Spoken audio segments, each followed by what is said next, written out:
Shalom, shalom. Que Dieu vous bénisse très, très, très abondamment. C'est toujours un honneur et un plaisir que de me tenir devant vous et de partager la parole de Jésus-Christ. Ce soir, nous voulons encore rendre grâce à Dieu pour sa fidélité, parce que c'est lui qui nous donne la possibilité de nous retrouver devant notre caméra et de pouvoir parler de la part de Jésus. Oui, de pouvoir parler de la part de celui qui nous donne la vie, de celui qui est l'auteur et le consommateur de notre foi.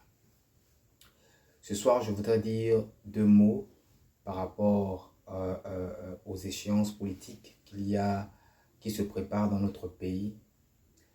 La Bible dit que toute autorité vient de Dieu. Aucune autorité ne peut être établie si elle n'a été établie par Dieu. Il est écrit dans le livre des Proverbes que le cœur du roi est comme un cours d'eau entre les mains de l'Éternel. Il le dirige là d'où il veut. La Bible nous recommande de prier pour les autorités de la nation auquel on appartient, car notre paix en dépend. Nous pouvons donner une panoplie de versets qui vont dans le sens où Dieu s'intéresse à l'autorité. Dieu s'intéresse justement à ceux qui sont élevés en dignité. Et il nous demande d'avoir une certaine posture par rapport à ces personnes. Qu'est-ce que nous voulons dire?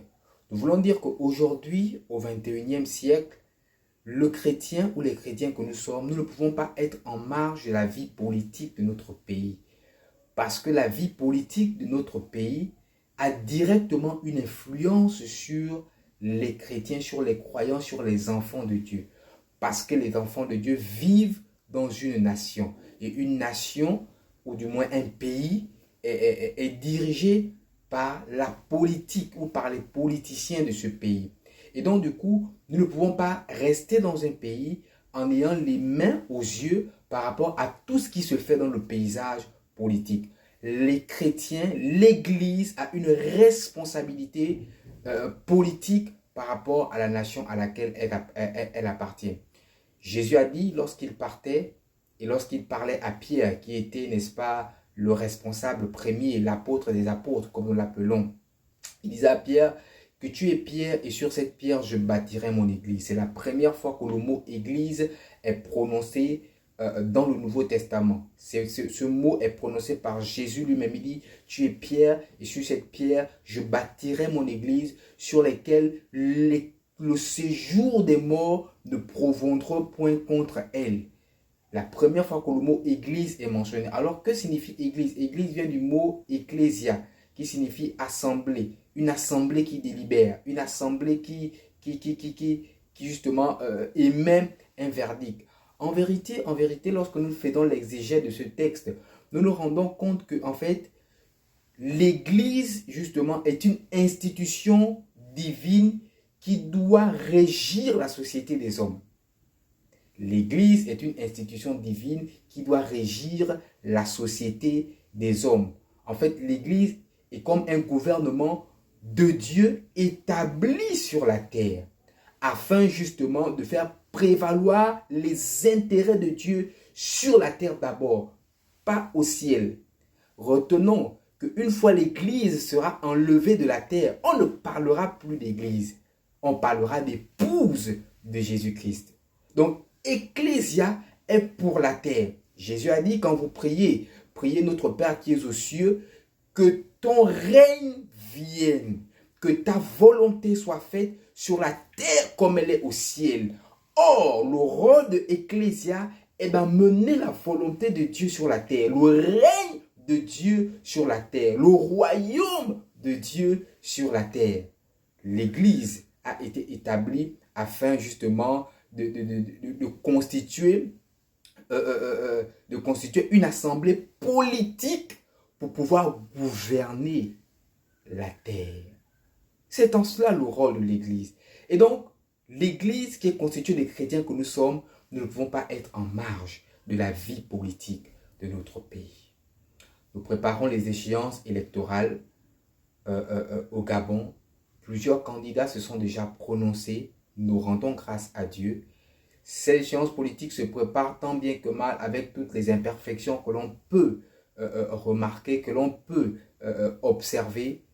Mais nous croyons une chose, c'est que Dieu est le Dieu des nations. C'est que Dieu a un regard sur la vie politique du Gabon en particulier. Nous sommes dans une période où ce n'est pas que le Gabon qui prépare les échéances politiques. Plusieurs autres pays de la sous-région et de l'Afrique, le Congo par exemple, prépare aussi ces échéances politiques. Et plein d'autres pays comme ça là préparent leurs échéances politiques quasiment à la même période. Nous croyons que Dieu est le Dieu du Gabon.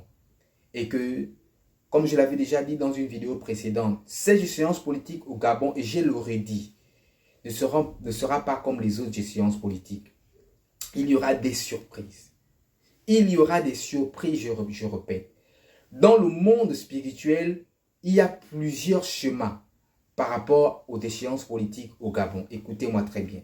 Il y a plusieurs schémas actuellement. Il n'y a pas déjà un schéma dessiné, tracé, comme pour dire que ce sera tel qui sera élu. Non, il y a plusieurs schémas. Il y a plusieurs possibilités actuellement où nous parlons dans le monde des esprits. C'est pourquoi nous, chrétiens, nous devons nous lever et prier pour ces échéances politiques, afin justement que la volonté de Dieu puisse s'établir, la volonté parfaite de Dieu pour le Gabon puisse se faire. Saül avait déjà été rejeté par Dieu. David avait déjà été oint. La royauté spirituellement avait déjà été transférée. Mais il a fallu batailler. Il a fallu batailler pour que David soit assis sur le trône. Je répète, il y a plusieurs chemins dans la spiritualité, dans le monde spirituel actuellement par rapport à ces échéances politiques. Il y a plusieurs chemins. Et nous, chrétiens, nous devons nous lever afin de prier de telle sorte que la volonté de Dieu se fasse par rapport à ces élections présidentielles au Gabon. Des hommes et des femmes se lèvent afin de recourir à la spiritualité. Plusieurs personnes, plusieurs groupes de personnes se sont levés afin d'offrir en sacrifice certaines choses pour attirer la faveur de leur côté. Des sacrifices humains ont été faits et sont en train d'être faits même actuellement. Des carrefours sont en train d'être minés. Des pactes sont en train d'être scellés dans le monde des esprits. Mais si l'Église au Gabon se lève et prie pour cette échéance politique, en demandant la volonté de Dieu, non pas la volonté d'un homme, non pas la volonté de l'argent, non pas de se rallier de rien, non, mais demander que la volonté de Dieu se fasse pour la nation. Nous verrons la différence au Gabon par rapport à ces échéances politiques. Il y aura des surprises parce que l'Église se lève, parce que les chrétiens que nous sommes, nous nous levons et nous avons un regard, non seulement physique, mais un regard spirituel par rapport à notre nation et par rapport aux échéances politiques qui s'annoncent. Que Dieu vous bénisse très abondamment. Je suis l'évangéliste Tanin Don Bongolo. Shalom.